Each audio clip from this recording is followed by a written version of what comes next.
नमस्कार साथियों पेंशनरों ने आरोप लगाया है एट्थ पे कमीशन पे कि जितनी भी मीटिंगें एट्थ पे कमीशन ने करी है इसमें किसी भी पेंशनर को न्योता नहीं भेजा गया। उनके जो संगठन चल रहे हैं तमाम संगठन है पेंशनरों को किसी को भी न्योता नहीं भेजा गया। तो क्या साथियों पेंशनरों को एट्थ पे कमीशन से बाहर रखने की प्लानिंग हो रही है?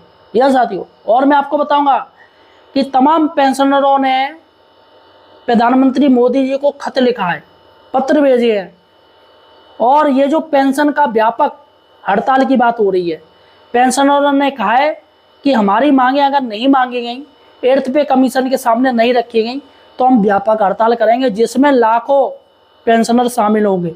आप सोचिएगा साथियों, सबसे बड़ी बात है कि जो पेंशनर हैं, बेचारे बुजुर्ग हैं, सुपर सीनियर सिटीजन हैं, उनके साथ इतना गलत हो रहा है।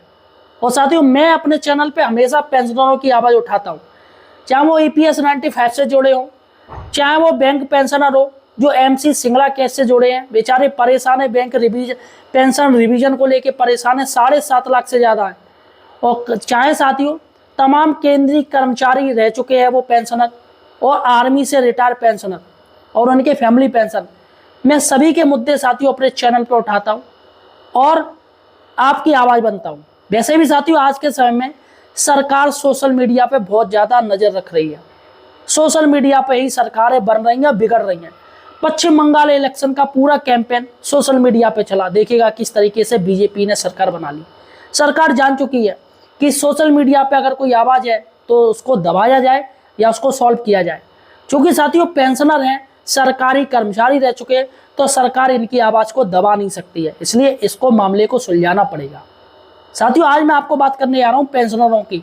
फिर से एक मुद्दा आपको बताने जा रहा हूं जिसमें तमाम पेंशनर एक हस्ताक्षर अभियान कर रहे हैं, और मैं आपसे रिक्वेस्ट करना चाहूँगा, निवेदन करना चाहूँगा कि आप भी इसका अभियान बनिएगा और अपनी जो मांग है वो प्रधानमंत्री तक पहुँचाइएगा। जब लेटर पर लेटर पहुँचेगा ना तब जाके प्रधानमंत्री कार्यालय जागेगा। इसलिए साथियों सही और सटीक जानकारी के लिए आप हमारे चैनल फाइनेंशियल हेल्पर को सब्सक्राइब कीजिएगा। साथियों हमें सपोर्ट कीजिएगा। अगर आप एक फैमिली पेंशनर हैं या आप एक पेंशन पा रहे पेंशनर हैं या EPS 95 से जुड़े हैं या फिर बैंक पेंशनर हैं या किसी भी डिपार्टमेंट से आप जुड़े हैं, आप पेंशन पा रहे हो, सरकार की तरफ से पेंशन ले रहे हो, तो हमें सपोर्ट कीजिएगा, चैनल को सब्सक्राइब कीजिएगा। हम आपके मुद्दे अपने चैनल पे उठाते रहेंगे साथियों, ये हमने प्रण लिया है। देखिएगा साथियों मैं आपको बता दूं, यहाँ पर 4 बड़ी खबरें। आयोग में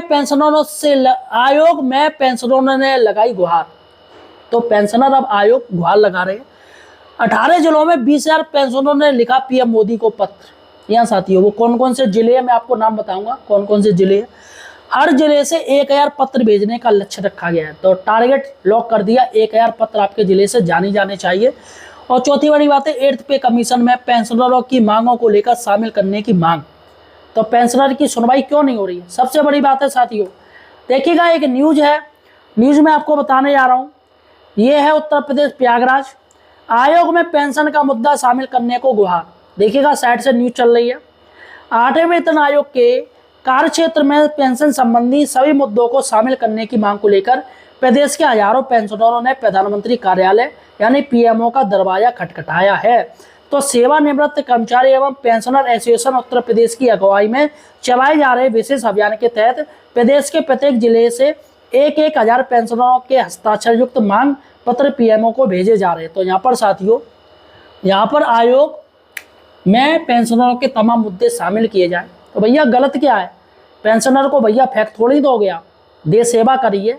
अब उनको उम्मीद बनती है कि सरकार हमारी सेवा करे, हमें देखे, लेकिन सरकार तो भैया चलबाजी चल रही है, पेंशनरों का पैसा नहीं दे पा रही है, पेंशनरों का ही नहीं दे पा रही है, बात करती है। चलेगा साथियों, 18 जिलों में 20,000 पेंशनरों ने PM मोदी को पत्र लिखा है। देखिएगा 18 जिले कौन कौन से मैं आपको बता दे रहा हूँ। एसोसिएशन की ओर से अब तक प्रदेश के 18 जिलों से लगभग 20,000 पेंशनरों की मांग पत्र PMO भेजे जा चुके हैं, जिसमें प्रयागराज हो गया, लखनऊ हो गया, वाराणसी हो गया, बाराबंकी हो गया, जौनपुर हो गया, जालौन हो गया, अलीगढ़ हो गया, फिरोजाबाद हो गया, अमरोहा हो गया, बुलंदशहर हो गया, मऊ हो गया, बस्ती हो गया, आजमगढ़, मिर्जापुर, चित्रकूट, बांदा, बिजनौर, मऊ और गाजीपुर के पेंशनर पेंशन का मुद्दा 8वें वेतन आयोग के शामिल करने की सिफारिश भेज चुके हैं। तो यहाँ पर 20,000 खत जो कि जा चुके हैं। सबसे बड़ी बात है कि लक्ष्य रखा गया है, हर जिले से 1,000 पत्र भेजने का लक्ष्य रखा गया है साथियों। यह साथियों मैं आपको बता दूं, देखिएगा आने वाले दिनों में शेष जिलों से भी बड़ी संख्या में मांग पत्र भेजे जाएंगे ताकि केंद्र सरकार तक पेंशनरों की आवाज़ प्रभावी ढंग से पहुंच चुके। तो यहाँ पर 18 जिलों ने 20,000 पत्र भेजे हैं, यानी हर जिले से अगर देखा जाए तो ज़्यादा ही पत्र 1,000 से ज़्यादा पहुंच चुके हैं। तो सेवानिवृत्त कर्मचारी एवं पेंशनर एसोसिएशन के अध्यक्ष अमरनाथ यादव ने बताया कि इस राज्यव्यापी अभियान की शुरुआत 17 जून को बाराबंकी से की गई। तो इसकी जो शुरुआत है वो 17 जून को हुई थी। इसके बाद विभिन्न जिलों में पेंशनरों से संपर्क कर हस्ताक्षर अभियान चलाया गया और मांग पत्र प्रधानमंत्री कार्यालय भेजे जाने लगे।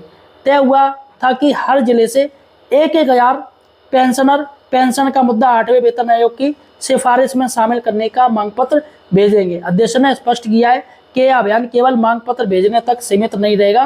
प्रदेश के सभी जिलों से अधिकतम संख्या में पेंशनरों को जोड़कर प्रधानमंत्री कार्यालय तक उनकी मांग पहुंचाई जाएगी। तो यहाँ पर साथियों प्रधानमंत्री कार्यालय में भी ये लोग जाएंगे, पीएमओ कार्यालय को घेर सकते हैं साथियों, क्योंकि अगर इनकी मांगे नहीं मानी गई, भैया इनकी मांगे क्या है, कोई बहुत बड़ी मांग नहीं है, छोटी मोटी मांगे है वो सरकार नहीं देख रही है।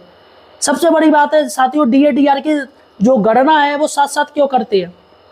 भाई एक कर्मचारी जिसको डीए मिलता है जो नौकरी में है और इनको डीआर वो सेम दे देते हो, आप क्यों दे देते हो भाई? कोई ज़्यादा अंतर, बहुत ज़्यादा अंतर आएगा।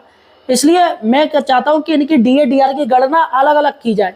भैया जो बुजुर्ग पेंशनरों को दवाई का खर्चा, ये खर्चा वो खर्चा, हजारों खर्चे होते हैं, जबकि कर्मचारी की भैया सैलरी थोड़ा बहुत ऊपरी आमदनी भी हो जाती है तो उनका कुछ काम चल जाता है, और उनकी सैलरी और पेंशनर की सैलरी में पेंशन जमीन आसमान का अंतर होता है।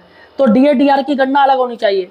पेंशन कम्यूटेशन उसको पीरियड साथियों अभी तक 15 साल रखे पड़े हैं। किस बेस पे ये लोग रखे पड़े, क्या मतलब है, जो कि गलत है। और फैमिली यूनिट की मांग हो रही है, पेंशनर को तो इनने धक्का मार के हटा दिया है कि पेंशन पा रहे हो, आपका चूल्हे में जाओ। अरे जो पेंशन नहीं मिल रही है, कर्मचारी नौकरी कर रहा है, 3 फैमिली यूनिट दे रहे हो आप, एक पत्नी, एक उसकी जो नौकरी कर रहा है, और आधी आधी बच्चों की। अरे कहीं 5 माँ बाप को क्या बाहर फेंक दें? तो माँ बाप की भी 8th पे कमीशन में जोड़ी जानी चाहिए। पेंशन रिवीजन का फायदा दिया जाना चाहिए, सरकार देना नहीं चाहती है, और एडिशनल पेंशन मिलनी चाहिए। भैया जो एज के अनुसार है उनको एडिशनल दें, सरकार देना नहीं चाहती है। मैं कह रहा हूँ जो सीनियर सिटीजन 90 साल का है उसको उसके वेतन के अनुसार पेंशन दी जाए। जी हाँ साथियों, भाई उसको वेतन के अनुसार पेंशन देनी चाहिए, और ज़्यादा से ज़्यादा पेंशन रिवीजन करना चाहिए।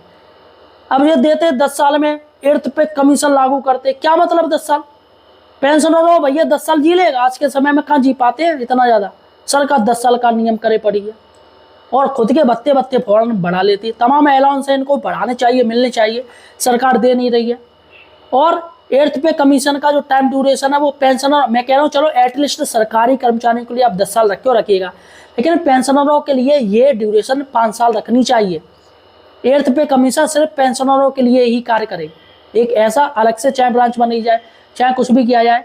तो पेंशनरों को तमाम मुद्दे हैं साथियों जो सरकार को बैठ के सुलझाने चाहिए। फिलहाल साथियों आपका क्या कहना है, मुझे किस राज्य से देख रहे हो ये मुझे कमेंट सेक्शन में जरूर बताइएगा। किस जिले से देख रहे हैं ये मुझे कमेंट सेक्शन में बताइएगा।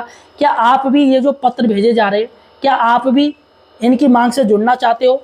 तो मुझे अपना मोबाइल नंबर इसमें दे दीजिएगा, जिससे साथियों आपसे कांटेक्ट करने का प्रयास किया जाएगा। आपका क्या मोबाइल नंबर है, आपका कोई पद है तो मुझे कमेंट सेक्शन में बताइएगा, या आपका कोई संगठन चल रहा है पेंशनों से रिलेटेड या आपसे जुड़े हुए हो तो मुझे कमेंट सेक्शन में जो बताएगा, जिससे आपकी मांग, आपकी जो बात है वो इन पेंशनरों तक पहुँच सके। तो मिलते हैं एक नई वीडियो के साथ, तब तक के लिए धन्यवाद।